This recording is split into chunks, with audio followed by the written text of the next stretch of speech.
ಅನೇಕ ಸೂಚಕ ಕಾರ್ಯಕ್ರಮಗಳು, ಅನ್ಯ ಭಾಷೆಗಳನ್ನು ಮಾತನಾಡುವಂಥದ್ದು, ಅನೇಕ ಕಾರ್ಯಕ್ರಮಗಳನ್ನು ಅವರು ಮಾಡ್ತಾರೆ ಪ್ರಿಯರೇ. ಆಗ ಅಪೋಸ್ತಲರು ಬೋಧನೆ ಮಾಡುವಂಥದ್ದನ್ನು ಕೇಳಿ ಅನೇಕರು ನಂಬ್ತಾರೆ. ಅನೇಕರು ಕ್ರಿಸ್ತನನ್ನು ನಂಬಿ ದೀಕ್ಷಾಸ್ನಾನ ಪಡ್ಕೊಳ್ತಾರೆ. ಇಲ್ಲಿ ಉದ್ದೇಶ ಏನಂತಂದರೆ, ದೇವರ ರಾಜ್ಯ ಅಭಿವೃದ್ಧಿ ಆಗಬೇಕು, ದೇವರ ರಾಜ್ಯವು ವಿಸ್ತರಣೆ ಆಗಬೇಕು, ಕ್ರಿಸ್ತನ ರಾಜ್ಯವು ವಿಸ್ತರಣೆ ಆಗಬೇಕು, ಅಭಿವೃದ್ಧಿ ಆಗಬೇಕು, ಪ್ರಪಂಚಕ್ಕೆಲ್ಲ ಪರಿಚಯ ಆಗಬೇಕು ಎನ್ನುವಂಥ ಉದ್ದೇಶದಿಂದ 1ನೇ ಶತಮಾನದಲ್ಲಿ ಈ ಅಪೋಸ್ತಲರೆಲ್ಲರೂ ಸೇರಿ ದೇವರ ರಾಜ್ಯವನ್ನು ಕುರಿತು ಪ್ರಕಟಣೆ ಮಾಡುವಾಗ ಅನೇಕರು ಬಂದು ದೇವರ ರಾಜ್ಯದಲ್ಲಿ ಸೇರಿಕೊಳ್ತಾರೆ. ಅಂದರೆ ಯೇಸು ಕ್ರಿಸ್ತನನ್ನು ತಿಳಿದುಕೊಳ್ತಾರೆ, ದೇವರನ್ನು ತಿಳಿದುಕೊಳ್ತಾರೆ, ದೇವರ ಪ್ರೀತಿಯನ್ನು ಅರ್ಥ ಮಾಡ್ಕೊಳ್ತಾರೆ, ಆನಂತರ ದೀಕ್ಷಾಸ್ನಾನ ಪಡ್ಕೊಳ್ತಾರೆ, ದೇವರ ರಾಜ್ಯದಲ್ಲಿ ಸೇರಿಕೊಳ್ತಾರೆ ಪ್ರಿಯರೇ. ದೇವರ ರಾಜ್ಯದಲ್ಲಿ ಸೇರಿಕೊಂಡಾಗ ಎಲ್ಲರಿಗೂ ಭಯ ಭಕ್ತಿ ಉಂಟಾಗುತ್ತೆ. ಭಯ ಭಕ್ತಿ ಉಂಟಾದಾಗ ಎಲ್ಲರೂ ಭಕ್ತಿಯಿಂದ ದೇವರನ್ನು ಆರಾಧಿಸ್ತಾರೆ, ದೇವರನ್ನು ಘನಪಡಿಸ್ತಾರೆ, ಆತ್ಮೀಯ ರೀತಿಯಲ್ಲಿ ಸತ್ಯಕ್ಕೆ ತಕ್ಕ ಹಾಗೆ ದೇವರನ್ನು ಮಹಿಮೆ ಪಡಿಸ್ತಾರೆ. ಆನಂತರ ಅಪೋಸ್ತಲರು ಏನೇನು ಹೇಳ್ತಾರೋ ಅವನ್ನೆಲ್ಲವನ್ನು ಕೂಡ ಸಭೆಯಲ್ಲಿರುವಂಥ ಎಲ್ಲರೂ ಕೂಡ ತಲೆಬಾಗಿಸಿ ಕೆಲಸ ಮಾಡ್ತಾರೆ. ಆಗ ಪ್ರಿಯರಾದ ದೇವ್ರ ಮಕ್ಕಳಿರ ಆ 1ನೇ ಶತಮಾನದಲ್ಲಿರುವಂಥ ಸಭೆ, 1ನೇ ಶತಮಾನದಲ್ಲಿರುವಂಥ ಈ ಕ್ರೈಸ್ತ ಸಭೆಯಲ್ಲಿ ಅಪೋಸ್ತಲರ ಬೋಧನೆಯನ್ನು ಕೇಳಿ ಅವರಲ್ಲಿರುವಂಥ ಚರ ಸ್ಥಿರ ಸ್ವತ್ತುಗಳನ್ನು ಮಾರಿ ಅಪೋಸ್ತಲರ ಬಳಿಯಲ್ಲಿ ಇಡ್ತಾ ಇದ್ದಾರೆ ಪ್ರಿಯರೇ. ಎಲ್ಲರೂ, ಯಾಕೆಂದರೆ ಎಲ್ಲರೂ ಒಂದೇ ರೀತಿಯಲ್ಲಿರಬೇಕು. ಈ ದೇವರ ರಾಜ್ಯದಲ್ಲಿ ಒಬ್ಬರು ಬಡವನು, ಒಬ್ಬರು ಶ್ರೀಮಂತನು, ಒಬ್ಬರು ಐಶ್ವರ್ಯವಂತನು ಈ ರೀತಿ ಇರಕೂಡದು. ಎಲ್ಲರೂ ಒಂದೇ ಅಭಿಪ್ರಾಯದಲ್ಲಿ, ಎಲ್ಲರೂ ಏಕ ರೀತಿಯಲ್ಲಿರಬೇಕು. ಎಲ್ಲರೂ ಹೊಟ್ಟೆ ತುಂಬ ಊಟ ಮಾಡಿ ಸಂತೋಷವಾಗಿ ನೆಮ್ಮದಿಯಾಗಿ ಇರಬೇಕು. ದೇವರ ರಾಜ್ಯವನ್ನು ನಮ್ಮ ಮೂಲಕ ವಿಸ್ತರಣೆ ಮಾಡಬೇಕು ಎನ್ನುವಂಥ ಉದ್ದೇಶದಿಂದ ಅಪೋಸ್ತಲರು ದೇವರ ಕಾರ್ಯ ಮಾಡ್ತಾ ಇರ್ತಾರೆ ಪ್ರಿಯರೇ. ಅಪೋಸ್ತಲರು ದೇವರ ಕಾರ್ಯ, ಆ ದೇವರ ಕಾರ್ಯದಲ್ಲಿ ಇರುವಂಥ ಎಲ್ಲ ಸಹೋದರರು ಏಕ ಮನಸ್ಸಿನಿಂದ ಆ ಸಭೆಗೆ ಒಳಪಡ್ತಾರೆ. ಅಪೋಸ್ತಲರ ಮೂಲಕ ಮಾಡುವಂಥ ಕಾರ್ಯ ಇದೆ ನೋಡಿ. ಆ ಕಾರ್ಯವನ್ನು ನೋಡಿ ಅಲ್ಲಿರುವಂಥ ಎಲ್ಲ ಕ್ರೈಸ್ತರು ಒಳಪಟ್ಟು, ಕ್ರಿಸ್ತನ ಮಾತಿಗೆ ಒಳಪಟ್ಟು ಅವರಲ್ಲಿರುವಂಥ ಚರಾಸ್ಥಿರ ಸ್ವತ್ತುಗಳನ್ನು ಮಾರಿ ಅಪೋಸ್ತಲರ ಪಾದಗಳ ಬಳಿಯಲ್ಲಿ ಇಡ್ತಾ ಇದ್ದಾರೆ. ಉದ್ದೇಶ ಏನಂತಂದರೆ, ಎಲ್ಲರೂ ಒಂದೇ ಮನಸ್ಸಿನಲ್ಲಿರಬೇಕು, ಎಲ್ಲರೂ ಏಕ ಅಭಿಪ್ರಾಯದಿಂದ ಇರಬೇಕು, ಎಲ್ಲರೂ ಸಮಾಧಾನದಿಂದ ಇರಬೇಕು, ದೇವರ ರಾಜ್ಯವನ್ನು ವಿಸ್ತರಣೆ ಮಾಡಬೇಕು. ಇದರಲ್ಲಿ ಬಡವನು ಶ್ರೀಮಂತನು ಈ ರೀತಿ ಇರಕೂಡದು. ಎಲ್ಲರೂ ಒಂದೇ. ಇದು ದೇವರ ಉದ್ದೇಶ. ಇದು ಎಲ್ಲರೂ ಒಂದಾಗಿರಬೇಕು, ಎಲ್ಲರೂ ಒಕ್ಕಟ್ಟಾಗಿರಬೇಕು, ಏಕ ಅಭಿಪ್ರಾಯದಿಂದ ಇರಬೇಕು. ಸಹೋದರ ಎಲ್ಲರೂ ಒಕ್ಕಟ್ಟಾಗಿ ಕೈಗಳನ್ನು ಜೋಡಿಸಿ ದೇವರ ರಾಜ್ಯವನ್ನು ಪ್ರಪಂಚಕ್ಕೆ ವಿಸ್ತರಣೆ ಮಾಡಬೇಕು ಎನ್ನುವಂಥ ಉದ್ದೇಶ ದೇವರಿದ್ದಿದೆ. ಆ ಉದ್ದೇಶವನ್ನು ಅಪೋಸ್ತಲರು ತಿಳ್ಕೊಂಡಿದ್ದಾರೆ. ತಿಳ್ಕೊಂಡ ನಂತರ ಅವರು ದೇವರ ರಾಜ್ಯ ಸುವಾರ್ತೆಯನ್ನು ಅಭಿವೃದ್ಧಿ ಮಾಡ್ತಾ ಇದ್ದಾರೆ ಪ್ರಿಯರೇ. ಅಭಿವೃದ್ಧಿ ಮಾಡುವಂಥ ಸಂದರ್ಭದಲ್ಲಿ 1ನೇ ಶತಮಾನದಲ್ಲಿರುವಂಥ ಆ ಕ್ರೈಸ್ತರು ಸಹಾಯ ಮಾಡ್ತಾ ಇದ್ದಾರೆ, ಸಹಕಾರ ಮಾಡ್ತಾ ಇದ್ದಾರೆ. ತಮ್ಮಲ್ಲಿರುವಂಥ ಚರ ಸ್ಥಿರ ಸ್ವತ್ತುಗಳನ್ನೆಲ್ಲ ಮಾರಿ ಅಪೋಸ್ತಲರ ಬಳಿಯಲ್ಲಿ ಇಡ್ತಾ ಇದ್ದಾರೆ ಪ್ರಿಯರೇ. ಚರ ಸ್ಥಿರ ಸ್ವತ್ತಂದರೆ ಹೊಲ ಆಗಿರ್ಬೋದು, ಮನೆ ಆಗಿರ್ಬೋದು, ಏನೇ ಆಗಿರ್ಬೋದು. ನೋಡಿ, ಅಪೋಸ್ತಲರ ಕೃತ್ಯಗಳು 4ನೇ ಅಧ್ಯಾಯ 32ನೇ ವಚನದಿಂದ, 4ನೇ ಅಧ್ಯಾಯ 32ನೇ ವಚನದಿಂದ ಪ್ರಿಯರೇ, ನಂಬಿದ ಮಂಡಳಿಯವರ ಹೃದಯವೂ ಪ್ರಾಣವೂ ಒಂದೇ ಆಗಿತ್ತು. ಇದಲ್ಲದೆ ಒಬ್ಬನಾದರೂ ತನಗಿದ್ದ ಆಸ್ತಿಯಲ್ಲಿ ಯಾವುದೊಂದನ್ನು ಸ್ವಂತವಾದದ್ದೆಂದು ಹೇಳಲಿಲ್ಲ. ಎಲ್ಲವೂ ಅವರಿಗೆ ಹುದುವಾಗಿ ಇತ್ತು. ಮತ್ತು ಕರ್ತನಾದ ಯೇಸು ಜೀವಂತನಾಗಿ ಎದ್ದು ಬಂದನೆಂಬುದಕ್ಕೆ ಅಪೋಸ್ತಲರು ಬಹು ಬಲವಾಗಿ ಸಾಕ್ಷಿ ಹೇಳುತ್ತಿದ್ದರು. ಬಹಳ ದಯವು ಅವರೆಲ್ಲರ ಮೇಲೆ ಇತ್ತು. ಅವರಲ್ಲಿ ಕೊರತೆ ಪಡುವವನು ಒಬ್ಬನೂ ಇರಲಿಲ್ಲ. ಯಾಕೆಂದರೆ ಹೊಲ ಮನೆಗಳಿದ್ದವರು ಅವುಗಳನ್ನು ಮಾರಿ ಬಂದ ಕ್ರಯವನ್ನು ತಂದು ಅಪೋಸ್ತಲರ ಪಾದಗಳ ಬಳಿಯಲ್ಲಿ ಇಡುತ್ತಿದ್ದರು. ಇವರಲ್ಲಿ ಕೊರತೆ ಪಡುವವನು ಒಬ್ಬನೂ ಇರಲಿಲ್ಲ. ಯಾಕೆಂದರೆ ಹೊಲ ಮನೆಗಳು ಇದ್ದವರು ಅವುಗಳನ್ನು ಮಾರಿ ಬಂದ ಕ್ರಯವನ್ನು ತಂದು ಅಪೋಸ್ತಲರ ಪಾದಗಳ ಬಳಿಯಲ್ಲಿ ಇಡುತ್ತಿದ್ದರು. ನೋಡಿದ್ರ, ಅಪೋಸ್ತಲರ ಬಳಿಯಲ್ಲಿ ಇಡ್ತಾ ಇದ್ದಾರಂತೆ. ಏನ್ರಿ ಯೇಸು ಕ್ರಿಸ್ತನ ನಂಬಿದಗೋಸ್ಕರ ಆ ರೀತಿ ಮಾಡಿದ್ದಾರೆ ಮಾಡಿದ್ದಾರೆ ಪ್ರಿಯರೇ, ಮಾಡಿದ್ದಾರೆ. ಈಗ ನೋಡಿ, ಈಗಿರುವಂಥ ಜನರು ಯಾವ ರೀತಿ ಇದ್ದಾರೆ ಪಕ್ಕದಲ್ಲಿ ಇಡೋಣ. ಆದರೆ ನಿಜವಾದ ಕ್ರೈಸ್ತರು 1ನೇ ಶತಮಾನದಲ್ಲಿ ಕ್ರಿಸ್ತನನ್ನು ನಂಬಿರುವಂಥ ಕ್ರಿಸ್ತನ ಹಿಂಬಾಲಕರು, ಕ್ರಿಸ್ತನ ನಂಬಿರುವಂಥ ಕ್ರೈಸ್ತರು ಏನು ಮಾಡಿದ್ದಾರೆ ಅವರಲ್ಲಿರುವಂಥ ಚರ ಸ್ಥಿರ ಸ್ವತ್ತುಗಳನ್ನು ಮಾರಿ ಅಪೋಸ್ತಲರ ಪಾದಗಳ ಬಳಿಯಲ್ಲಿ ಇಟ್ಟಿದ್ದಾರಂತೆ. ಯಾಕೆಂದರೆ ದೇವರ ರಾಜ್ಯವನ್ನು ವಿಸ್ತರಣೆ ಆಗಬೇಕು, ದೇವರ ರಾಜ್ಯವು ಅಭಿವೃದ್ಧಿ ಆಗಬೇಕು, ದೇವರ ರಾಜ್ಯವು ಪ್ರಪಂಚಕ್ಕೆ ಸಾರಬೇಕಿದ್ದು. ದೇವರ ರಾಜ್ಯವು, ಈ ದೇವರ ರಾಜ್ಯವನ್ನು ಪ್ರಪಂಚಕ್ಕೆ ಸಾರಬೇಕು ಎನ್ನುವಂಥ ಉದ್ದೇಶದಿಂದ, ದೇವರ ರಾಜ್ಯವನ್ನು ಅಭಿವೃದ್ಧಿ ಮಾಡಬೇಕು ಎನ್ನುವಂಥ ಉದ್ದೇಶದಿಂದ ಚರ ಸ್ಥಿರ ಆಸ್ತಿಗಳನ್ನೆಲ್ಲ ಮಾರಿ ಅಪೋಸ್ತಲರ ಬಳಿಯಲ್ಲಿ ಇಟ್ಟಿದ್ದಾರೆ ಅಂತ. ಅವ್ರೇನು ಮಾಡಿದ್ದಾರೆ ಅಂತ ನೋಡುವಾಗ ಎಲ್ಲರಿಗೂ ಸರಿಸಮಾನ ರೀತಿಯಲ್ಲಿ ನೋಡಿಕೊಂಡು, ಎಲ್ಲರಿಗೂ ಒಳ್ಳೆಯ ರೀತಿಯಲ್ಲಿ ಊಟವನ್ನು ಕೊಟ್ಟು, ಆತ್ಮೀಯ ರೀತಿಯಲ್ಲಿ ಆಹಾರವನ್ನು, ಅಂದರೆ ಆತ್ಮಕ್ಕೆ ಸಂಬಂಧಪಟ್ಟಿರುವಂಥ ವಾಕ್ಯಗಳನ್ನು ಹಂಚುತ್ತಾ ಏನ್ರಿ ಪ್ರಪಂಚಕ್ಕೆ ದೇವರ ರಾಜ್ಯ ಸುವಾರ್ತೆಯನ್ನು ಸಾರೋದಕ್ಕೆ ಅವರು ಕಷ್ಟಪಡ್ತಾ ಇದ್ದಾರೆ ಪ್ರಿಯರೇ. ಆ ಸಂದರ್ಭದಲ್ಲಿ ಅನನೀಯ ಸಪ್ಪಿರಾಳು ಎನ್ನುವಂಥ ಇಬ್ಬರು ಗಂಡ ಹೆಂಡ್ತಿದ್ದಾರೆ ಪ್ರಿಯರೇ. ಆ ಗುಂಪಿನಲ್ಲಿ ಇಬ್ಬರು ಗಂಡ ಹೆಂಡ್ತಿದ್ದಾರೆ. ಆ ಗುಂಪಿನಲ್ಲಿ ಅವರು ಏನು ಮಾಡಿದ್ದಾರೆ ಅಂತ ನೋಡುವಾಗ ಆ ಒಳಗೆ ಆಲೋಚನೆ ಮಾಡಿ, ಎಲ್ಲ ಆಸ್ತಿಯನ್ನು ಅವರಿಗೆ ಕೊಟ್ಟರೆ ಪ್ರಯೋಜನ ಏನು, ಆನಂತರ ಏನಾಗುತ್ತೋ ಗೊತ್ತಿಲ್ಲ ಅಂತ ಅನುಮಾನದಿಂದ ಅವ್ರು ಏನು ಮಾಡಿದ್ದಾರೆ ಅಂತಾರೆ ಪ್ರಿಯರಾದ ದೇವ್ರ ಮಕ್ಕಳಿರ, ಎಲ್ಲರೂ ಅವರಲ್ಲಿ ಇರುವಂಥ ಆಸ್ತಿ ಎಲ್ಲ ಸಂಪೂರ್ಣ ಮನಸ್ಸಿನಿಂದ ತಂದು ಕೊಟ್ಟಿದ್ದಾರೆ. ಆದರೆ ಇಬ್ಬರು ಮಾತ್ರ, ಅನನೀಯ ಸಪ್ಪಿರಳು ಎನ್ನುವಂಥ ಇಬ್ಬರು ಮಾತ್ರ ಏನು ಮಾಡಿದ್ದಾರೆ ಅಂದರೆ ಪ್ರಿಯರಾದ ದೇವ್ರ ಮಕ್ಕಳಿರ, ಹೊಲವನ್ನು ಮಾರಿದ್ದಾರೆ. ಮಾರಿರುವಂಥ ಹಣವನ್ನು ಸಂಪೂರ್ಣವಾಗಿ ಕೊಡದೆ ಒಂದು ಭಾಗ ಮನೆಯಲ್ಲಿ ಬಚ್ಚಿಟ್ಟು ಒಂದು ಭಾಗ ತಂದು ಅಪೋಸ್ತಲರ ಪಾದಗಳ ಬಳಿಯಲ್ಲಿ ಇಡ್ತಾ ಇದ್ದಾರೆ. ಏನ್ರಿ, ಹೊಲವನ್ನು ಮಾರಿದ್ದಾರೆ. ಯಾರ್ದು? ಅನನೀಯ ಸಪ್ಪಿರಳದು ಇಬ್ಬರದು ಹೊಲ ಇದೆ ರೀ. ಅವರು ಹೊಲವನ್ನು ಮಾರಿದ್ದಾರೆ. ಮಾರಿದ ನಂತರ ಆ ಹಣವನ್ನು ಸಂಪೂರ್ಣವಾಗಿ ತಂದು ಕೊಡಬೇಕು ಲೆಕ್ಕ ಪ್ರಕಾರ. ಅವ್ರು ಏನು ಮಾಡಿದ್ದಾರೆ ಅಂದರೆ ಪ್ರಿಯರೇ, ಏನು ಮಾಡಿದ್ದಾರೆ ಅಂದರೆ ಒಂದು ಭಾಗವನ್ನು ಬಚ್ಚಿಟ್ಟಿದ್ದಾರೆ, ಮನೆಯಲ್ಲಿ ಬಚ್ಚಿಟ್ಟಿದ್ದಾರೆ. ಒಂದು ಭಾಗವನ್ನು ತಂದು ಅಪೋಸ್ತಲರ ಪಾದಗಳ ಬಳಿಯಲ್ಲಿ ಇಡ್ತಾ ಇದ್ದಾರೆ. ಇಟ್ಟ ನಂತರ ಪೇತ್ರನ ಕೇಳ್ತಾ ಇದ್ದಾನೆ, ಏನ್ರಿ ಅನನೀಯ, ನೀನು ಇಷ್ಟಕ್ಕೆ ಮಾರಿದೀಯಾ ಅಂದರೆ ಹೌದು ಇಷ್ಟಕ್ಕೆ ಮಾರಿದ್ದೀನಿ ಅಂತ ಹೇಳ್ತಾನೆ. ಯಾಕೆ ನೀವು ದೇವರ ಸಭೆಯಲ್ಲಿ ಸುಳ್ಳು ಹೇಳ್ತಾ ಇದ್ದೀರಾ? ಪವಿತ್ರಾತ್ಮನನ್ನು ನೀವು ನಿಂದಿಸಿದ್ದೀರಾ, ನೀವು ದೇವರ ವಾಕ್ಯಕ್ಕೆ ನೀವು ಒಳಪಟ್ಟಿಲ್ಲ ಅಂತ ಹೇಳಿ ಏನ್ರಿ ಪೇತ್ರನು ಆ ಮನುಷ್ಯನನ್ನು ನಿಂದಿಸಿದಾಗ ತಕ್ಷಣ ಪ್ರಾಣ ಹೋಗುತ್ತೆ ರೀ. ತಕ್ಷಣ ಒಂದೇ ಒಂದು ಕ್ಷಣದಲ್ಲಿ ಪ್ರಾಣ ಕಳ್ಕೊಳ್ತಾನೆ ಅನನೀಯನು, ಒಂದೇ ಒಂದು ಕ್ಷಣದಲ್ಲಿ. ಆ ನಂತರ ಅನನೀಯನಿಗೆ ತಿಳಿಯದೆ ಮತ್ತೆ ತನ್ನ ಹೆಂಡತಿ ಬರ್ತಾಳೆ. ಬಂದ ನಂತರ ಆಕೆ ಕೂಡ ನಾನು ಇಷ್ಟಿಗೆ ಮಾರಿದ್ದೀನಿ ಅಂತ ಒಂದು ಭಾಗ ಮನೆಯಲ್ಲಿ ಬಚ್ಚಿಟ್ಟು ಒಂದು ಭಾಗ ತಂದು ಅಪೋಸ್ತಲರ ಬಳಿಯಲ್ಲಿ ಇಡ್ತಾಳೆ ಹಣವನ್ನು. ಏನ್ರಿ, ಇಟ್ಟ ನಂತರ ಆಕೆ ಕೂಡ ಏನಮ್ಮ ನೀವು ಇಷ್ಟಕ್ಕೆ ಮಾರಿದ್ದೀರಾ ಅಂತಂದರೆ ಹೌದು ಇಷ್ಟಕ್ಕೆ ಮಾರಿದ್ದೀವಿ ಅಂತ ಹೇಳ್ತಾರೆ. ಯಾಕೆ ನೀವು ಸುಳ್ಳು ಹೇಳಿದ್ದೀರಾ? ನಿಮ್ಮ ಸೊತ್ತು ನಿಮ್ಮದೇ ಅಲ್ವಾ? ಅದು ನಿಮ್ಮ ಸೊತ್ತು, ಅದು ನಿಮ್ಮ ಕೈಯಲ್ಲಿದೆ. ಓಪನ್ ಆಗಿ ಹೇಳ್ಬೋದಾಗಿತ್ತಲ್ವಾ, ಇಷ್ಟಕ್ಕೆ ಮಾರಿದ್ದೀವಯ್ಯ, ಇಷ್ಟು ಮನೇಲಿ ಇಟ್ಟಿದ್ದೀವಿ, ಇಷ್ಟು ತೊಗೊಳ್ಳಿ ಅಂತ ಹೇಳ್ಬೋದಾಗಿತ್ತಲ್ವಾ. ನಾವು ಇಷ್ಟಕ್ಕೆ ಮಾರಿದ್ದೀವಿ, ಅರ್ಧ ಭಾಗ ಮನೇಲಿ ಇಟ್ಟಿದ್ವಿ, ಅರ್ಧ ಭಾಗ ನಮ್ಗೆ ಕೊಡೋದಕ್ಕೆ ಇಷ್ಟಪಟ್ಟಿದ್ವಿ, ಎಲ್ಲ ಕೊಡೋಕ್ಕೆ ನಮ್ಗೆ ಇಷ್ಟ ಇಲ್ಲ ಅಂತ ಮನಸ್ಫೂರ್ತಿಯಾಗಿ ಓಪನ್ ಆಗಿ ಹೇಳ್ಬೋದಾಗಿತ್ತು. ಆದರೆ ಅವ್ರು ಏನು ಮಾಡಿದಾರಂದರೆ ನಾವು ಇಷ್ಟಕ್ಕೆ ಮಾರಿದ್ದೀವಿ ಅಂತ ಹೇಳಿ ಹಣವನ್ನು ಬಚ್ಚಿಟ್ಟು ಬಂದು ಅಪೋಸ್ತಲರ ಬಳಿಯಲ್ಲಿ ಸುಳ್ಳು ಹೇಳ್ತಾ ಇದ್ದಾರೆ.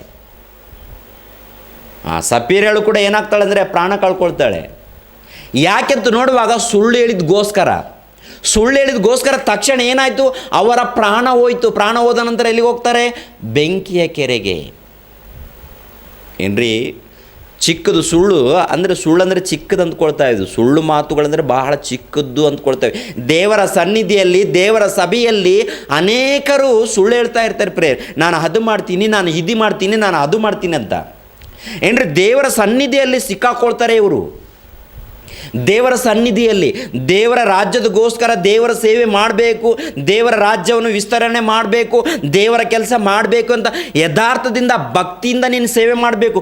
ಒಂದು ವೇಳೆ ಮಾಡ್ತೀನಿ ಅಂತ ಮಾತು ಕೊಟ್ಟು ಆಮೇಲೆ ಹಿಂಜರಿದ್ರೆ ನೀನು ಭಯಂಕರವಾದಂಥ ಶಾಪದಲ್ಲಿ ಸಿಕ್ಕಾಕೊಳ್ತೀಯ. ಸುಳ್ಳು ಹೇಳಿದ್ರೆ ಅಡ್ಜಸ್ಟ್ ಆಗುತ್ತೆ ಅಂದ್ಕೊಂಡ್ರೆ ನೀನು ಮೋಸ ಹೋಗ್ತೀಯ. ನೋಡಿ, ಸುಳ್ಳು ಅನ್ನುವಂಥದ್ದು ಚಿಕ್ಕ, ಆದರೆ ಆತ್ಮಕ್ಕೆ ಎಷ್ಟು ಭಯಂಕರವಾದಂಥ ನಷ್ಟಕ್ಕೆ ಗುರಿ ಮಾಡಿದೆ ಅದು. ಅನನೀಯನು ಸಪ್ಪಿರಳಲು ಇಬ್ಬರು ಕೂಡ ಎಲ್ಲಿಗೆ ಹೋದರು? ಬೆಂಕಿಯ ಕೆರೆಗೆ. ಏನ್ರಿ ಇವರು ಕೂಡ ಭಕ್ತರು ತಾನೇ, ಇವರು ಕೂಡ ಭಕ್ತರಲ್ವಾ? ಭಕ್ತರಾಗಿರುವಾಗ ಚಿಕ್ಕದು ಸುಳ್ಳು ಹೇಳಿದ್ದಾರೆ. ಸುಳ್ಳು ಹೇಳಿದ ತಕ್ಷಣ ದೇವರ ರಾಜ್ಯದಲ್ಲಿ ದೇವರ ಸೇವೆ ನಿಮಿತ್ತವಾಗಿ ಅಭಿವೃದ್ಧಿ ಮಾಡುವಂಥ ಸಂದರ್ಭದಲ್ಲಿ ಸುಳ್ಳು ಹೇಳಿದ್ಗೋಸ್ಕರ ನರಕಕ್ಕೆ ಹೋಗಿದ್ದಾರೆ. ಚಿಕ್ಕ ಸುಳ್ಳನ್ನು ಹೇಳಿದ್ಗೋಸ್ಕರ ಅವರಲ್ಲಿ ಭಕ್ತಿ ಇದೆ, ಆದರೆ ಸರಿಯಾದ ಭಕ್ತಿ ಇಲ್ಲ. ದೇವ್ರಿಗೋಸ್ಕರ ಏನು ಸ್ವಲ್ಪ ಕೊಟ್ಟಿದ್ದಾರೆ, ಸಂಪೂರ್ಣವಾಗಿ ಕೊಟ್ಟಿಲ್ಲ. ಎರಡನೇದು ಸುಳ್ಳು ಹೇಳಿದ್ದಾರೆ. ಆ ಸುಳ್ಳು ಮಾತನ್ನು ಹೇಳಿದ ನಿಮಿತ್ತವಾಗಿ ಅವರೆಲ್ಲಿ ಏನಾಗಿದ್ದಾರೆ, ಒಂದೇ ಒಂದು ಕ್ಷಣದಲ್ಲಿ ಪ್ರಾಣವನ್ನು ಕಳ್ಕೊಂಡಿದ್ದಾರೆ. ಪ್ರಾಣ ಕಳ್ಕೊಂಡ ನಂತರ ಎಲ್ಲಿಗೆ ಹೋಗಿದ್ದಾರೆ? ನರಕಾಗ್ನಿಗೆ. ಅದಕ್ಕೆ ವಿಮೋಚನಾ ಕಾಂಡದಲ್ಲಿ ಸುಳ್ಳು ಆಡಕೂಡದು, ಸುಳ್ಳು ಸಾಕ್ಷಿನ ಹೇಳಕೂಡದು ಅಂತ ದೇವ್ರು ಹೇಳಿಲ್ವಾ? ಹೇಳಿದ್ದಾನೆ. ಏನು ಮಾಡಿದ್ದಾರೆ ಅವರು? ಅನೇಕರು ಸುಳ್ಳು ಹೇಳ್ತಾರೆ. ಇವಾಗಲೂ ಕೂಡ ಪ್ರಿಯರೇ, ಗಂಟೆಗೆ ಸುಳ್ಳು ಮಾತುಗಳನ್ನು ಮಾತಾಡ್ತಾ ಇರ್ತೀವಿ. ಗಂಟೆಗೆ. ಅದಕ್ಕೆ ಯೇಸುಸ್ವಾಮಿ ಹೇಳಿರೋಂಥ ಮಾತೇನು ಗೊತ್ತಾ? ಸುಳ್ಳು ಹೇಳ್ಬೇಡ್ರಿ, ಏನಿದೆ ಅದನ್ನು ಹೇಳಿ, ಇದ್ದದ್ದನ್ನು ಮಾತಾಡಿ. ಹೌದಂದರೆ ಹೌದು, ಅಲ್ಲಂದರೆ ಅಲ್ಲ. ಏನಿದೆ ಅದನ್ನೇ ಮಾತಾಡಿ, ಸುಳ್ಳು ಮಾತ್ರ ಬೇಡ. ನಿಮ್ಮಲ್ಲಿ ವಾಕ್ಯ ಇದೆಯಾ? ದೇವರ ಮಾತುಗಳಿದೆಯಾ? ದೇವರ ಮಾತುಗಳು ಏನಿದೆಯೋ ಅದನ್ನೇ ಮಾತಾಡಬೇಕಂತೆ. ದೇವರ ಮಕ್ಕಳಲ್ಲಿ, ದೇವರ ಸನ್ನಿಧಿಯಲ್ಲಿ ನೀನು ಸುಳ್ಳು ಆಡಕೂಡದು. ಸುಳ್ಳು ಮಾತುಗಳನ್ನು ಮಾತಾಡಿದರೆ ನೀನು ಭಯಂಕರವಾದಂಥ ನಷ್ಟಕ್ಕೆ ಗುರಿಯಾಗ್ತೀಯೇನು ಅಂತದ್ದು ಮಾತ್ರ ಮರಿಬೇಡ ಸೋದರಿಯರೇ. ಯಾಕೆಂದರೆ ಕೊನೆ ದಿನಗಳಲ್ಲಿದ್ದೀವಿ. ಕೊನೆ ದಿನಗಳಲ್ಲಿರುವಂಥ ನಾವೆಲ್ಲರೂ ಕೂಡ ದೇವರ ವಾಕ್ಯಕ್ಕೆ ಒಳಪಟ್ಟು ಭಕ್ತಿಯಿಂದ ನಡೆದುಕೊಂಡು ದೇವರ ರಾಜ್ಯವನ್ನು ಸಂಪಾದಿಸ್ಕೋಬೇಕು. ದೇವರಿರುವಂಥ ಮಹಾಲೋಕವನ್ನು ಸಂಪಾದಿಸಬೇಕಾದರೆ ನಾಲಿಗೆಯನ್ನು ಹತೋಟಿಯಲ್ಲಿ ಇಟ್ಕೊಳ್ಬೇಕು. ದೇಹವನ್ನು ಪರಿಶುದ್ಧತೆಯಲ್ಲಿ ಇಟ್ಟುಕೊಳ್ಳಬೇಕು. ದೇಹವನ್ನು ದೇವರ ಮಹಿಮೆ ನಿಮಿತ್ತವಾಗಿ ಬಳಸಬೇಕು. ನಿನ್ನ ಇಷ್ಟ ಬಂದ ಹಾಗೆ ಅಲ್ಲ, ನಿನಗೆ ಇಷ್ಟ ಬಂದ ಹಾಗೆ ಅಲ್ಲ. ಕದಿಯಬಾರದು, ಸುಳ್ಳು ಸಾಕ್ಷಿ ಹೇಳಬಾರದು, ವ್ಯಭಿಚಾರ ಮಾಡಬಾರದು, ಅನೇಕ ಮಾತುಗಳನ್ನು ಹೇಳಿದ್ದಾನೆ. ಅದೇ ನಡೀತಾ ಇದೆ ರೀ. ದೇವ್ರು ಏನಂತ ಹೇಳಿದ್ದಾನೋ, ದೇವ್ರು ಏನು ಮಾಡಬೇಡಿ ಅಂತ ಹೇಳಿದ್ದಾನೋ ಅದನ್ನೇ ಮಾಡ್ತಾ ಇದ್ದಾನೆ ಮನುಷ್ಯ. ನರಹತ್ಯೆ ಮಾಡಕೂಡ್ದು ಅಂತ ಹೇಳಿದ್ದಾನೆ, ಅದನ್ನೇ ಮಾಡ್ತಾ ಇದ್ದಾನೆ. ವ್ಯಭಿಚಾರ ಮಾಡಕೂಡ್ದು ಅಂತ ಹೇಳಿದ್ದಾನೆ, ಅದನ್ನೇ ಮಾಡ್ತಾ ಇದ್ದಾನೆ. ಸುಳ್ಳು ಸಾಕ್ಷಿ ಹೇಳಕೂಡ್ದು ಅಂತ ಹೇಳಿದ್ದಾನೆ, ಅದನ್ನೇ ಮಾಡ್ತಾ ಇದ್ದಾನೆ. ಇನ್ನೊಬ್ಬರ ಹೆಂಡತಿಯನ್ನು ನೀನು ಆಶಿಸಬಾರ್ದಂದರೆ ಇನ್ನೊಬ್ಬರ ಹೆಂಡತಿಯನ್ನು ಆಶಿಸ್ತಾ ಇದ್ದಾನೆ. ಇನ್ನೊಬ್ಬರ ಆಸ್ತಿಯನ್ನು ಆಶಿಸಬಾರ್ದಂತ ಅದನ್ನೇ ಆಶಿಸ್ತಾ ಇದ್ದಾನೆ. ಏನ್ರಿ, ಮನುಷ್ಯನು ಕೆಟ್ಟೋಗಿದ್ದಾನೆ. ಮತ್ತು ಸರಿಪಡಿಸ್ಕೊಳ್ಳೋದಕ್ಕೆ ಮಾರ್ಗ ಇಲ್ವಾ? ಮಾರ್ಗ ಇದೆ. ಅದೇ ದೇವರ ಮಾರ್ಗ, ಯೇಸು ಕ್ರಿಸ್ತನ ಮಾರ್ಗ. ನಾನೇ ಮಾರ್ಗವು, ನಾನೇ ಸತ್ಯವು, ನಾನೇ ಜೀವವಾಗಿದ್ದೇನೆ. ನನ್ನ ಮಾರ್ಗದಲ್ಲಿ ಬಂದು ಭಯದಿಂದ ಭಕ್ತಿಯಿಂದ ನಡ್ಕೊಂಡ್ರೆ ನಿಮಗೆ ಸ್ವರ್ಗ ಇರುತ್ತೆ. ಇಲ್ಲದೆ ಹೋದರೆ ಭಯಂಕರವಾದಂಥ ನರಕಕ್ಕೆ ಹೋಗ್ತೀರಾ. ನಿಮ್ಮ ಮನಸ್ಸನ್ನು ಬದಲಾಯಿಸ್ಕೊಳ್ರಿ, ನಿಮ್ಮ ಜೀವಿತವನ್ನು ಬದಲಾಯಿಸ್ಕೊಳ್ರಿ. ನಿಮ್ಮ ಬದುಕನ್ನು, ನಿಮ್ಮ ಜೀವಿತವನ್ನು, ನಿಮ್ಮ ಪ್ರವರ್ತನೆಯನ್ನು ಬದಲಾಯಿಸಿಕೊಂಡು ದೇವರ ಮಾರ್ಗದಲ್ಲಿ ನಡೆಯಿರಿ ಅಂತ ಅನೇಕ ಮಾತುಗಳನ್ನು ಹೇಳಿದ್ದಾನೆ. ಪ್ರವಾದಿಗಳ ಮೂಲಕ, ಅಪೊಸ್ತಲರ ಮೂಲಕ ಈಗಿನ ಕಾಲದಲ್ಲಿ ಅನೇಕ ಮಾತುಗಳನ್ನು ತಿಳ್ಕೊಳ್ತಾ ಇರ್ತೀರ. ಏನು ಮಾಡ್ತಾಯಿದ್ದೀರ ನೋಡಿ ಸಹೋದರಿಯರೇ. ಯಾಕೆಂದರೆ ಕೊನೆ ದಿನಗಳಲ್ಲಿ ಇದ್ದೀವಿ. ನಿಮ್ಮ ಪ್ರಾಣ ಯಾವಾಗ ಹೋಗುತ್ತೋ ಗೊತ್ತಿಲ್ಲ. ಸ್ವಲ್ಪ ಹೊತ್ತು ಕಾಣಿಸ್ಕೊಂಡು ಆಮೇಲೆ ಕಾಣದೇ ಇರುವಂಥ ಹಬೆಯಂತ ಇರುವಂಥ ಈ ಜೀವನ, ಎಷ್ಟು ಕಾಲ ಬದುಕ್ತೀವಿ, ಎಷ್ಟು ಕಾಲ ಈ ಲೋಕದಲ್ಲಿ ಜೀವಿಸ್ತೀವಿ? ಜೀವಿಸೋಣ ಪರಿಶುದ್ಧರಾಗಿ, ನೀತಿವಂತರಾಗಿ, ಭಕ್ತರಾಗಿ ಜೀವಿಸೋಣ ಪ್ರಿಯರೇ. ದೇವರು ಮೆಚ್ಚುವಂಥ ರೀತಿಯಲ್ಲಿ ಜೀವಿಸೋಣ. ದೇವರು ಮೆಚ್ಚಬೇಕು. ಸಭೆಯಲ್ಲಿರುವಂಥ ಪಾಸ್ಟರ್ಗಳು ಮೆಚ್ಚೋದಾಗಲಿ, ಇನ್ನೂ ಯಾರು ಮೆಚ್ಚಬೇಕಂತ ಮಾಡೋಕ್ಕೆ ಹೋಗಬೇಡಿ. ದೇವರು ಮೆಚ್ಚಬೇಕು. ನಮ್ಮನ್ನು ದೇವರು ಮೆಚ್ಚಬೇಕು. ದೇವರು ಮೆಚ್ಚಬೇಕಾದರೆ ನಮ್ಮಲ್ಲಿರುವಂಥ ಸರಿಯಾದ ರೀತಿಯಲ್ಲಿ ಭಕ್ತಿ ಇದೆಯಾ, ಸರಿಯಾದ ನಂಬಿಕೆ ಇದೆಯಾ, ಸರಿಯಾದ ಕಾರ್ಯಗಳು ನಡೀತಾ ಇದೆಯಾ, ಸರಿಯಾದ ರೀತಿಯಲ್ಲಿ ನಡೀತಾ ಇದೆ ನಮ್ಮ ಮೂಲಕ, ಅದನ್ನು ನೋಡ್ಕೊಳ್ಳಿ ಪ್ರಿಯರಾದ ದೇವ್ರ ಮಕ್ಕಳಿರ. ಅದನ್ನು ನೋಡ್ಕೊಳ್ಳಿ. ಯಾಕೆಂದರೆ ಸರಿಯಾದ ರೀತಿಯಲ್ಲಿ ಭಕ್ತಿ, ಸರಿಯಾದ ರೀತಿಯಲ್ಲಿ ಪ್ರವರ್ತನೆ, ಸರಿಯಾದ ರೀತಿಯಲ್ಲಿ ನಮ್ಮ ಜೀವನ ಇಲ್ಲದೆ ಹೋದರೆ ಭಯಂಕರವಾದಂಥ ದಂಡನೆಗೆ ಗುರಿಯಾಗ್ತೀವಿ. ಯೇಸು ಕ್ರಿಸ್ತನು ಬಂದಿದ್ದು ಉದ್ದೇಶ ಏನಂತಂದರೆ ನಮ್ಮೆಲ್ಲರನ್ನ ಕಾಪಾಡಬೇಕು, ರಕ್ಷಿಸಬೇಕು. ಒಳ್ಳೆಯ ಉದ್ದೇಶದಿಂದ ಆತನು ಬಂದಿದ್ದರೆ, ಒಳ್ಳೆಯ ಉದ್ದೇಶದಿಂದ ದೇವರ ಜ್ಞಾನವನ್ನು ಹೇಳಿದರೆ, ಒಳ್ಳೆಯ ಉದ್ದೇಶದಿಂದ ಸತ್ಯವೇದ ಗ್ರಂಥವನ್ನು ಬರೆಸಿದರೆ, ಈ ವಾಕ್ಯಗಳನ್ನು ತಿಳ್ಕೊಳ್ತಾ ಇದ್ದೀವಿ, ಈ ವಾಕ್ಯಗಳನ್ನು ಓದ್ತಾ ಇದ್ದೀವಿ. ಆದರೆ ವಾಕ್ಯದ ಪ್ರಕಾರ ನಡೀತಾ ಇಲ್ಲ. ಮಾತಿಗೆ ಸುಳ್ಳು ಮಾತುಗಳು, ಹೃದಯದ ಮೂಲಕ ವ್ಯಭಿಚಾರ, ಹೃದಯದ ಮೂಲಕ ಸುಳ್ಳು ಮಾತುಗಳು, ಹೃದಯದ ಮೂಲಕ ಅನೇಕ ವಂಚನೆ ಮಾತುಗಳು, ಅನೇಕ ಕಾರ್ಯಕ್ರಮಗಳು ನಡೀತಾ ಇದೆ ರೀ. ಹಳೆ ಒಡಂಬಡಿಕೆಯಲ್ಲಿ ನೇರವಾಗಿ ಸುಳ್ಳು ಹೇಳಿದ್ರೆ ಮೋಸ, ಈಗ ಮನಸ್ಸಿನಲ್ಲಿ ನೀನು ಆಲೋಚನೆ ಮಾಡೋದೇ ಮೋಸ. ನಿನ್ನ ಹೃದಯದಲ್ಲಿ ಇವೆಲ್ಲ ಎಲ್ಲಿ ಉಟ್ಕೊಳುತ್ತೆ ಗೊತ್ತಾ? ಹೃದಯದಲ್ಲಿ ಉಟ್ಕೊಳುತ್ತೆ ಅಂತ ಹೇಳಿದ್ದಾನೆ ಯೇಸು ಕ್ರಿಸ್ತನು. ನೋಡಿ ಆ ಮಾತನ್ನು, ಮಾರ್ಕನ ಬರೆದ ಸುವಾರ್ತೆ 7ನೇ ಅಧ್ಯಾಯ 20ನೇ ವಚನ. ಮನುಷ್ಯನೊಳಗಿಂದ ಹೊರಡುವಂಥದ್ದೇ ಮನುಷ್ಯನನ್ನು ಒಲೆ ಮಾಡುವುದು. ಒಳಗಿನಿಂದ ಅಂದರೆ ಮನುಷ್ಯರ ಮನಸ್ಸಿನೊಳಗಿಂದ ಸೂಳೆಗಾರಿಕೆ, ಕಳ್ಳತನ, ಕೊಲೆ, ಆಧಾರ, ದ್ರವ್ಯೇಶ, ಕೆಡುಕುತನ, ಮೋಸ, ಬಂಡುತನ, ಹೊಟ್ಟೆಗಿಚ್ಚು, ಬೈಗಳು, ಸೊಕ್ಕು, ಬುದ್ಧಿಗೇಡಿತನ ಇವೇ ಮೊದಲಾದವುಗಳ ಕೆಟ್ಟ ಆಲೋಚನೆಗಳು ಹೊರಡುತ್ತವೆ. ಈ ಕೆಟ್ಟ ವಿಷಯಗಳೆಲ್ಲ ಒಳಗಿನಿಂದ ಹೊರಟು ಮನುಷ್ಯನನ್ನು ಹೊಲೆ ಮಾಡುತ್ತವೆ. ಕೆಟ್ಟ ಆಲೋಚನೆಗಳು ಏನ್ರಿ? ವ್ಯಭಿಚಾರ ಆಗಿರ್ಬೋದು, ನರಹತ್ಯೆ ಆಗಿರ್ಬೋದು, ಸೂಳೆಗಾರಿಕೆ ಆಗಿರ್ಬೋದು, ಕಳ್ಳತನ ಆಗಿರ್ಬೋದು, ಮೊದಲನೇದಾಗಿ ನಿನ್ನ ಹೃದಯದಲ್ಲಿ ಹುಟ್ಕೊಳ್ತಾ ಇದೆ ಅಲ್ಲಿ. ಅದನ್ನು ನೀನು ಸಾಯಿಸಬೇಕಂತ ವಾಕ್ಯದ ಮೂಲಕ. ವಾಕ್ಯ ಇದ್ದರೆ ಅದು ಸತ್ತೋಗುತ್ತೆ. ಹೃದಯದಲ್ಲಿ ಇದು ಹುಟ್ಟುತ್ತಾ ಇದೆಯಲ್ಲ, ಈ ಹೃದಯದಲ್ಲಿ ಏನೇನು ಕಳ್ಳತನ, ಮೋಸ, ವ್ಯಭಿಚಾರ, ಸೂಳೆಗಾರಿಕೆ ಇವೆಲ್ಲ ಕೂಡ ಎಲ್ಲಿ ಹುಟ್ಟುತ್ತಾ ಇದೆ ಅಂದರೆ ಹೃದಯದಲ್ಲಿ ಹುಟ್ಟುತ್ತಾ ಇದೆ. ಆ ಹೃದಯದಲ್ಲಿ ಸಾಯಿಸಬೇಕಾದ್ರೆ ದೇವರ ವಾಕ್ಯದ ಮೂಲಕ ಸಾಯಿಸಬೇಕಾಗಿದೆ. ದೇವರ ವಾಕ್ಯದ ಮೂಲಕ ದೇವರ ವಾಕ್ಯ ತುಂಬಿಸ್ಕೊಂಡ್ರೆ, ದೇವರ ವಾಕ್ಯವನ್ನು ಹೃದಯದಲ್ಲಿ ತುಂಬಿಸ್ಕೊಂಡ್ರೆ ಅದು ಸತ್ತೋಗುತ್ತೆ. ದೇವರ ವಾಕ್ಯಕ್ಕೆ ನೀನು ಸ್ಥಾನ ಕೊಡದೆ ಹೋದರೆ ಅದು ಅಭಿವೃದ್ಧಿಯಾಗುತ್ತೆ. ಯಾವುದು? ಕೆಟ್ಟದ್ದು, ಸೈತಾನನ ಕ್ರಿಯೆಗಳು, ದೆವ್ವದ ಕ್ರಿಯೆಗಳು ಅಭಿವೃದ್ಧಿಯಾಗಿ ನಿನ್ನನ್ನು ನರಕಾಗ್ನಿಗೆ ಕಳಿಸುತ್ತೆ, ನಿನ್ನನ್ನು, ನಿನ್ನ ದೇಹವನ್ನು. ಕೊನೆಯದಾಗಿ ಪ್ರಕಟಣೆ ಗ್ರಂಥ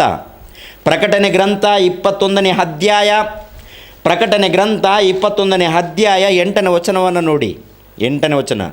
ಆದರೆ ಹೇಡಿಗಳು, ನಂಬಿಕೆ ಇಲ್ಲದವರು, ಅಸಹ್ಯವಾದದರಲ್ಲಿ ಸೇರಿದವರು, ಕೊಲೆಗಾರರು, ಜಾರರು, ಮಾಟಗಾರರು, ವಿಗ್ರಹಾರಾಧಿಕರು, ಎಲ್ಲ ಸುಳ್ಳುಗಾರರು ಅವರಿಗೆ ಸಿಕ್ಕುವ ಪಾಲು ಬೆಂಕಿ ಗಂಧಕಗಳು ಉರಿಯುವ ಕೆರೆಯೇ. ಇದು 2ನೇ ಮರಣವು ಎಂದು ನನಗೆ ಹೇಳಿದನು. ಎಲ್ಲ ಸುಳ್ಳುಗಾರರು, ಎಲ್ಲ ವಿಗ್ರಹಾರಾಧಿಕರು ಏನ್ರಿ? ಹೇಡಿಗಳು, ನಂಬಿಕೆ ಇಲ್ಲದವರು, ಅಸಹ್ಯವಾದದರಲ್ಲಿ ಸೇರಿದವರು, ಕೊಲೆಗಾರರು, ಜಾರರು, ಮಾಟಗಾರರು, ವಿಗ್ರಹಾರಾಧಿಕರು, ಎಲ್ಲ ಸುಳ್ಳುಗಾರರು ಇವರೆಲ್ಲರೂ ಎಲ್ಲಿ ಹೋಗ್ತಾರಂತೆ? ಬೆಂಕಿಯ ಕೆರೆಗೆ, ನರಕಾಗ್ನಿಗೆ. ಅಲ್ಲೇನು ಆತ್ಮ ಸಾಯುವುದಿಲ್ಲ, ಬೆಂಕಿ ಹಾರುವುದಿಲ್ಲ ಅಂತ ಭಯಂಕರವಾದಂಥ ನರಕಾಗ್ನಿಗೆ ಹೋಗ್ತೀರಾ. ಅದನ್ನು ತಪ್ಪಿಸ್ಕೊಳ್ಬೇಕಾದ್ರೆ ಮಾರ್ಗ ಒಂದೇ, ದೇವರ ಮಾರ್ಗ. ನಾನೇ ಮಾರ್ಗವು, ನಾನೇ ಸತ್ಯವು, ನಾನೇ ಜೀವವು. ನನ್ನ ಮೂಲಕವಾಗಿ ಹೊರತು ಯಾರು ಕೂಡ ತಂದೆಯಾದ ದೇವರ ಬಳಿಗೆ ಬರುವುದಿಲ್ಲ. ದೇವರ ಬಳಿಗೆ ಬರಬೇಕಾದರೆ ನಿಮ್ಮ ಮನಸ್ಸನ್ನು ದೇವರಿಗೆ ಕೊಡಿ, ನಿಮ್ಮ ಜೀವಿತವನ್ನು ದೇವರಿಗೆ ಕೊಡಿ, ನಿಮ್ಮ ಬದುಕನ್ನು ದೇವರಿಗೆ ಕೊಡಿ. ದೇವ್ರಿಗೋಸ್ಕರ ನಿಮ್ಮ ಬದುಕನ್ನು ಬಳಸಿರಿ, ದೇವ್ರಿಗೋಸ್ಕರ ನಿಮ್ಮ ಬದುಕನ್ನು ಬಳಸಿರಿ. ನಿಮ್ಮ ಜೀವಿತವನ್ನು ದೇವ್ರಿಗೋಸ್ಕರ ಕಾಲವನ್ನು ಕಳೀರಿ. ದೇವ್ರಿಗೋಸ್ಕರ ನಿಮ್ಮ ಜೀವಿತವನ್ನು ಕೊಡಿ. ಆ ರೀತಿ ಕೊಟ್ಟರೆ ದೇವರಿರುವಂಥ ಮಹಾಲೋಕವನ್ನು ಪಡ್ಕೊಳ್ತೀವಿ. ಇಲ್ಲದಿದ್ದರೆ ಸೈತಾನನಿಗೆ ಕೊಟ್ಟು ಸುಳ್ಳು ಮಾತುಗಳನ್ನು ಹಾಡಿ ವ್ಯಭಿಚಾರ, ಕಳ್ಳತನ, ಮೋಸ ಎಲ್ಲವನ್ನು ಮಾಡಿದರೆ ನಿನಗೆ ಸಿಕ್ಕುವಂಥ ಪಾಲು ನರಕಾಗ್ನಿ, ಸಿಕ್ಕುವ ಪಾಲು ಬೆಂಕಿಯ ಕೆರೆ. ಅದೇ 2ನೇ ಮರಣ. ಈ ಭೂಲೋಕದಲ್ಲಿ ಸಾಯುವಂಥ ಮರಣ 1ನೇ ಮರಣ ಆದರೆ 2ನೇ ಮರಣ ಯಾವುದು ಗೊತ್ತಾ? ಬೆಂಕಿಯ ಕೆರೆ. ಆ ಬೆಂಕಿಯ ಕೆರೆಯನ್ನು ತಪ್ಪಿಸ್ಕೊಳ್ಬೇಕಾದ್ರೆ ಮಾರ್ಗ ಯೇಸು ಕ್ರಿಸ್ತನ ಮಾರ್ಗ. ಓಕೆನಾ? ತಲೆಬಾಗಿಸಿರಿ ಪ್ರಿಯ. ನಮ್ಮನ್ನು ಬಹಳವಾಗಿ ಪ್ರೀತಿಸುವಂಥ ತಂದೆಯಾದ ದೇವರೇ, ನಿಮ್ಮ ಶ್ರೇಷ್ಠವಾದಂಥ ನಾಮಕ್ಕೆ ವಂದನೆಗಳು, ಸ್ತೋತ್ರಗಳನ್ನು ಚೆಲ್ಲಿಸ್ತಾ ಇದ್ದೀನಿ ತಂದೆ. ಇಷ್ಟು ತನಕ ನಿಮ್ಮ ಮಾತುಗಳನ್ನು ಇದ್ದ ಹಾಗೆ ಮಾತನಾಡಿದ್ದೀನಿ. ಎಲ್ಲರನ್ನು ಆಶೀರ್ವದಿಸಿ, ಇಷ್ಟು ಮಂದಿ ನಿಮ್ಮ ವಾಕ್ಯಗಳನ್ನು ಕಲ್ತ್ಕೊಳ್ತಾ ಇದ್ದಾರೋ, ತಿಳ್ಕೊಳ್ತಾ ಇದ್ದಾರೋ ಎಲ್ಲರನ್ನು ಆಶೀರ್ವದಿಸಿ ಆ ಕುಟುಂಬಕ್ಕೆ ನೆಮ್ಮದಿ, ಶಾಂತಿ, ಸಮಾಧಾನವನ್ನು ಅನುಗ್ರಹಿಸಿ. ಅದೇ ರೀತಿಯಲ್ಲಿ ನಿಮಗೆ ವಾಕ್ಯವನ್ನು ಕಲಿಸ್ಕೊಡುವಂಥ ನಿಮ್ಮ ಮಗನು, ನಮ್ಮ ಆತ್ಮೀಯ ತಂದೆಯವರು ಜಯಶಾಲರವ್ರಿಗೋಸ್ಕರ ಪ್ರಾರ್ಥಿಸ್ತಾ ಇದ್ದಾನೆ. ಅವ್ರಿಗೆ ಒಳ್ಳೆಯ ಆರೋಗ್ಯವನ್ನು ಕೊಡಿ. ಯೇಸು ಪವಿತ್ರ ನಾಮದಲ್ಲಿ ಬೇಡ್ತಾ ಇದ್ದೀನಪ್ಪ ತಂದೆಯೇ, ಆಮೆನ್.